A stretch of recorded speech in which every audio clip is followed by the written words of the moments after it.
เกิดอีหยังขึ้นกับน้องอาอายห้องเสียงลงขับบ้านจนดังไปฮอดสำนักงานเสียงวิหกแดนเซอร์พากันวิ่งแล่นออกมาเบิงอาอายอยู่ที่บ้านของตนเองสบายดี FC แฟนคลับทุกทานมาพบมาพ่อกันคลิปนี้เป็นเรื่องเล่าเกี่ยวข้องกับศิลปินโตน้อยลูกสาวพอนกพงศกรแห่งวงเสียงวิหกเกิดอีหยังขึ้นกันแท้ทานผู้ชมบ่คิดว่าฝันว่าอาอายจะเฮ็ดให้ทุกคนอกสั่นขวัญผวาเนาะเหตุการณ์มันเกิดขึ้นมื้อคืนนี้หรือบ่เนาะท่านผู้ชมในขณะที่อาอายกำลังนั่งอยู่บ้านคาดว่ากำลังสร้างความสุขให้บรรดาพ่อแม่ห้องเพลงไล่สดปบปะโอ้ล้มกันกับแฟนๆถึงว่าอาอายนี่เฮ็ดเป็นประจำอยู่แล้วทุกคืนก่อนสินอนอยู่แล้วทุกคนแต่ว่ามื้อวานนี่สัมผัสว่ามันละบ่เป็นไปตามคือแต่ละคืนนั้นเนาะมื้อคืนนี่หั่นน่ะน่าจะเป็นเหตุการณ์เกิดตอนกลางคืนแหละท่านผู้ชมบ่แม่นเกิดตอนกลางเว้นขั้นตอนกลางเว้นนี่อาอายคงจะบ่ห้องเสียงลุงเสียงอ่อนขนาดนั้นแล้วค่อยก็บ่ฮู้ว่าสำนักงานเสียงวิหกนี่กับบ้านอาอายนี่มันห่างไกลกันหลายปานใดจักกี่เมตรเพราะว่าเห็นรถสำนักงานเวลารถพนักงานมาก็เลี้ยวไปหน้าเฮือนอาอายไปลงไปหรือว่าจะอยู่ทางหลังของเฮือนอาอายนี่บ่สำนักงานเสียงวิหกคันบ่ซั่นนี่อ้ายน้องศิลปินเสียงวิหกคงจะบ่ได้ยินอาอายก็กำลังนั่งไล่สดนั่งห้องรำทำเพลงนะโอ้ลมกับพ่อแม่พอฮักแม่ฮักที่เข้ามาส้มกันอยู่บ่อยู่ไฟดับปึ๊บอาอายเกือบเหี่ยวเหียเกือบเหี่ยวแตกว่าซั่นเด้ท่านผู้ชมกับคนอายุ13ปีเนาะทุกคนแล้วก็แม่นน่าจะอยู่คนเดียวละมั้งยายลำคงจะบ่ได้อยู่เฮือนช่วงเวลานั้นหรือว่ายายลำไปใส่นี่ค่อยก็บ่แน่ใจนะคันบ่ซั่นหรือว่ายายลำอยู่ซั่นลุมอาอยู่ห้องซั่นเทิงบ่ไฟดับปุ๊บมันก็เลยเฮ็ดให้อายห้องเสียงลั่นก็ทึกคือโคมท่านผู้ชมห้องดังซ้ำใดจนว่าเฮ็ดให้ข้าเจ้าอยู่ทั้งสำนักงานพุ่นน่ะเขาจนได้ยินพากันแลนมาตีหล่าบ่เนี่ยแลนเข้ามาหาอายตีหล่าบ้านมาฮอดแล้วทีเนี่ยถามว่าเป็นหยังไฟมันดับอายบ่คิดว่ามันไฟดับแท้อายคิดว่าผีหลอกอ้าวล่ะ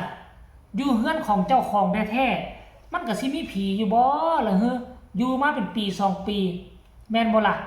อยู่มานี่สิเข้าปีที่3แล้วเพราะว่าเซาเขาเจ้าได้ปี1 2ปีแล้วเซาเขาเจ้าอยู่คันว่ามันมีผีก็คงจะบ่ซื้อบ้านหลังนี้ละมั้งอาย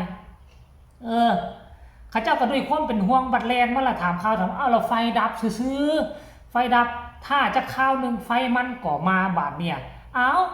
ก็พากันหัวควันกันลิ้นนั่นแหละท่านผู้ชมอายบอกว่าย่านหมดย่านแท้ย่านว่าหัวสั่นหัวใจสั่นตุบตับเลยคิดว่าผีหลอกบ่ได้คิดว่าเป็นไฟดับแต่อย่างใดได้ว่าซั่นโอ้ยจังสร้างว่ามันเป็นตาแพงอันคำว่าขี้ย่านผีนี่ก็ได้ท่านผู้ชมเนี่ยเหตุการณ์มันก็เกิดขึ้นซ้ำนี่แหละแต่ว่าพ่อแม่เห็นแล้วนะทั้งอยากหัวทั้งเป็นตาแพงทั้งสงสารท่านผู้ชมก็คือว่าและเด็กน้อยอายุซ้ำนั้นขนาดเฮาคนอายุ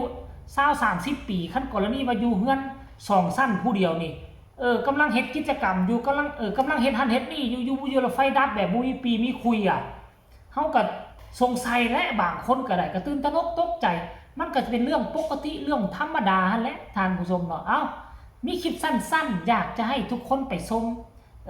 ว่าเรื่องราวเป็นจังไดให้ไปฟังจากปากของอาอายดีกว่าทุกคนเชิญไปชมพร้อมๆกันเลยไปเมื่อกี้นะคะไฟดับนะคะได้ยินเสียงกรีดไปถึงบ้านพักก็เลยวิ่งมาดูนะคะบู๊บอกปวดบ่ปวดค่ะ เพลงไหนอยู่ไฟดับเพลงไหนวันนี้สติแตกค่ะสวดมนต์บ่สวดมนต์อย่างเดียวค่ะนึกว่าอันนี้นึกว่าโดนผีแล้วพรุ่งนี้หนูจะไปไหนนะคะนี่เราจะไปงานลูกทุ่งสแควร์นะคะแต่ว่าเดินทางพรุ่งนี้แต่ว่า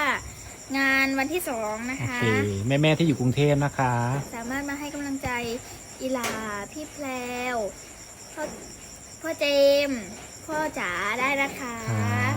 แล้วก็อาเขียนไหมใช่เจอกันนะคะที่ ลูกทุ่งสแควร์กับน้องอาแล้วก็ทีมงานเสียงวิหกนะคะ เป็นจังไหน FC แฟนคลับเป็นจังไหนแล้วเนาะทุกคนได้ฟังอาอายเราเรื่องราวที่มันเกิดขึ้นเนาะเสียงห้องลงเสียงห้องลั่นขับบ้านว่ามันแม่นอีหยังกันแท้สรุปแล้วก็ตื่นไฟตกตื่นไฟดับซื่อๆดอกว่าท่านผู้ชมก็บ่มีอีหยังมากมายดอกว่าเนาะแต่ว่ามื้อนี้เด้อมื้อนี้บ่มื้อนี้มื้ออื่นดอกเนาะมื้อวันที่2มันบ่ล่ะมีงานแต่ว่ามื้อนี้อ้ายก็น่าจะเดินทางไปเลยแหละเนาะสยามลูกทุ่งสแควร์ทุกคนลูกทุ่งสแควร์ลูกทุ่งสแควร์ฟรีคอนเสิร์ตสุดยิ่งใหญ่12เวลา12โมงวันที่2แต่ว่ามื้อนี้อ้ายได้เดินทางแล้วล่ะทุกคนเนาะได้เดินทางน่าจะไปกับพ่อจ๋าของเพิ่นนั่นแหละ FC แฟนคลับพากันไล่ซอกไล่สดกำลังรวบรวมมาลงมาไล่เตรียมจะไปเซอร์ไพรส์ลูกสาวอาอายเป็นทีสำเร็จเสร็จสิ้นแล้วทุกคนก็รอท่ามื้ออื่นนี่มันคงจะเป็นมื้อนึงที่มวลที่มันคงจะเป็นมื้อนึงที่เฮ็ดให้อาอายได้พบปะแฟนๆได้อยู่ใกล้ชิดกันหลังจากที่ปิดฤดูกาลไปเกือบ2เดือนเนาะ FC แฟนคลับก็สิมีมาลงมาไล่มาห้อยใส่คอให้ก็ให้ติดตามเรื่องราวของอาอายในมื้ออื่นนี่ก็แล้วกันเด้อว่าจะมวลจะมันขนาดใดอาอายก็แจ้งข่าวให้บรรดาพอแม่ FC แฟนคลับเรียบร้อยแล้วล่ะเนาะอันนี้ก็คือเรื่องราวที่มันเกิดขึ้นกับชีวิตของศิลปินโตน้อยอาอายสกุลนพรลูกสาวของบอสนกพงศกรแห่งวงเสียงวิหกนั่นเองเนาะเอามาฝากเอามาต้อนกันเพียงซ้ำนี้แหละท่านผู้ชมก็บ่มีอีหยังมากมายนับมือนับเก่งนับมือนับเป็นตาแพงอายุ13ปีอยู่แต่ว่ารูปร่างสรีระของอาอายนี่ก็ใหญ่